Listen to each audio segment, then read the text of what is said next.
আসসালামু আলাইকুম। আবারও চলে আসছি আপনাদের মাঝে নতুন একটা রেসিপি নিয়ে। আজকের রেসিপি হলো রুটি বলা বাদে কিভাবে রুটি তৈরি করা যায় সহজভাবে, সেটা আপনাদেরকে আজকে আমি দেখানোর জন্য। চলুন তাহলে বন্ধুরা অপেক্ষা না করে শুরু করা যাক। এই জায়গায় আমি হাফ কেজিতে কম আটা নিয়েছি। পরিমাণ মতো আমি এখন লবণ দিয়ে দিলাম, তারপরে পরিমাণ মতো পানি দিয়ে দিলাম।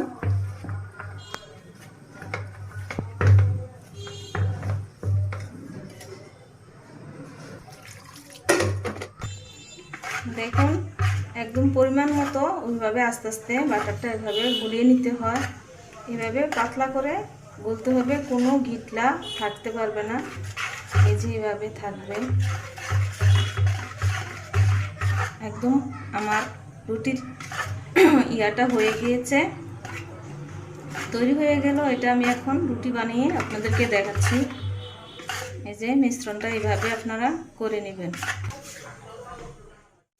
আগ থেকে ফ্রাইপ্যানের কড়াইটা গরম করে রেখেছি। এখন সামান্য একটু তেল দিয়ে একটা কাপড়ের মাধ্যমে এভাবে লাগিয়ে দিতে হবে। কাপড়টা আমার একদম পরিষ্কার করা।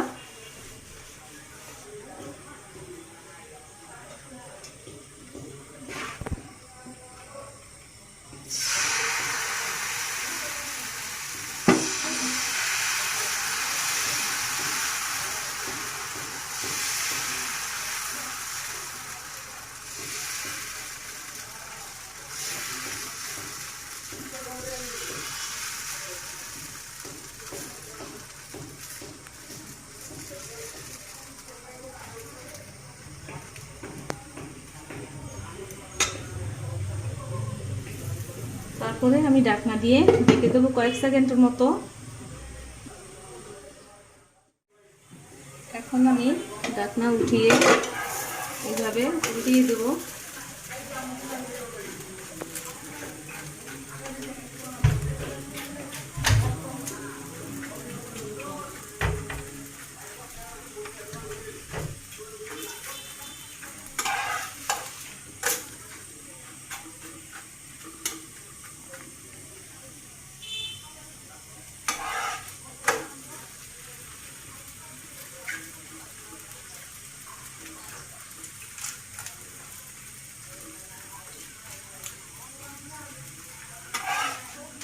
যারা রুটি বলতে পারে না, মাজার সমস্যা থাকে, রুটি বলার জন্য খেতে পারে না, এইভাবে আপনারা তৈরি করে নেবেন যেভাবে আমি দেখিয়েছি। একদম সহজ রুটি বলা বাদে একটা পদ্ধতি। এইভাবে রুটিটা তৈরি করে নেবেন।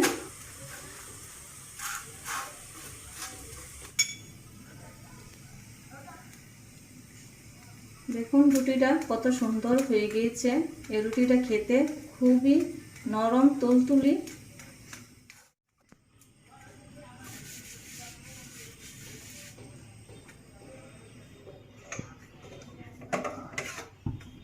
আবারও এইভাবে আমি দিয়ে দিলাম। বেশি করে এইভাবে মিশ্রণটা দেওয়া যাবে না, নাইলে রুটিটা ভারী হয়ে যাবে। অল্প করে এইভাবে আস্তে আস্তে ঘুরিয়ে নিয়ে তারপরে ঢেকে দিতে হবে কয়েক সেকেন্ডের মতো।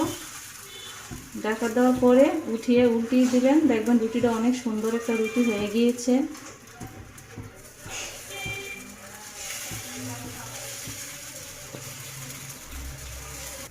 আবারও কয়েক সেকেন্ডের মতো ঢাকনা দিয়ে দিলাম। আর রুটিটা আরেকটা কথা বলতে ভুলে গিয়েছি, রুটিটা যখন তৈরি করবেন চুলাটা একদম কমিয়ে রুটিটা তৈরি করতে হবে।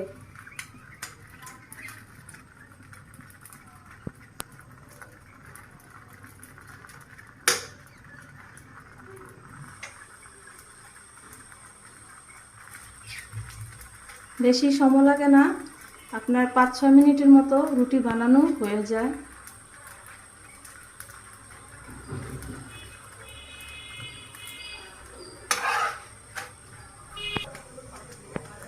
দেখুন এভাবে রুটিটা কয়েক সেকেন্ডের মতো হয়ে গিয়েছে। বেশি টাইম লাগে না এই রুটিটা তৈরি করতে।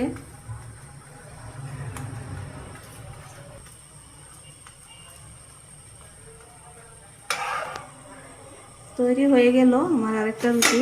এখন আমি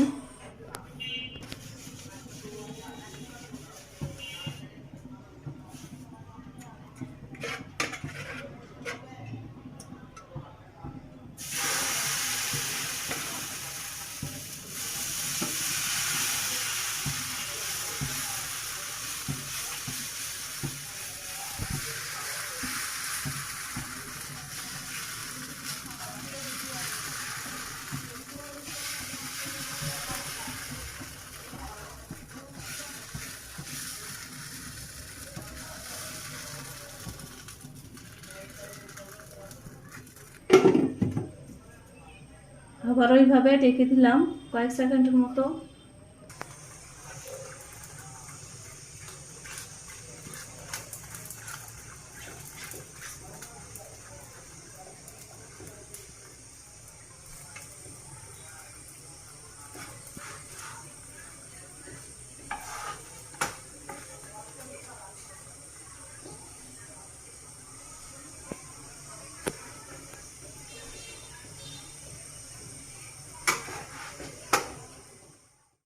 রুটিটা আমার একদম তুলতুলি নরম হয়ে গিয়েছে।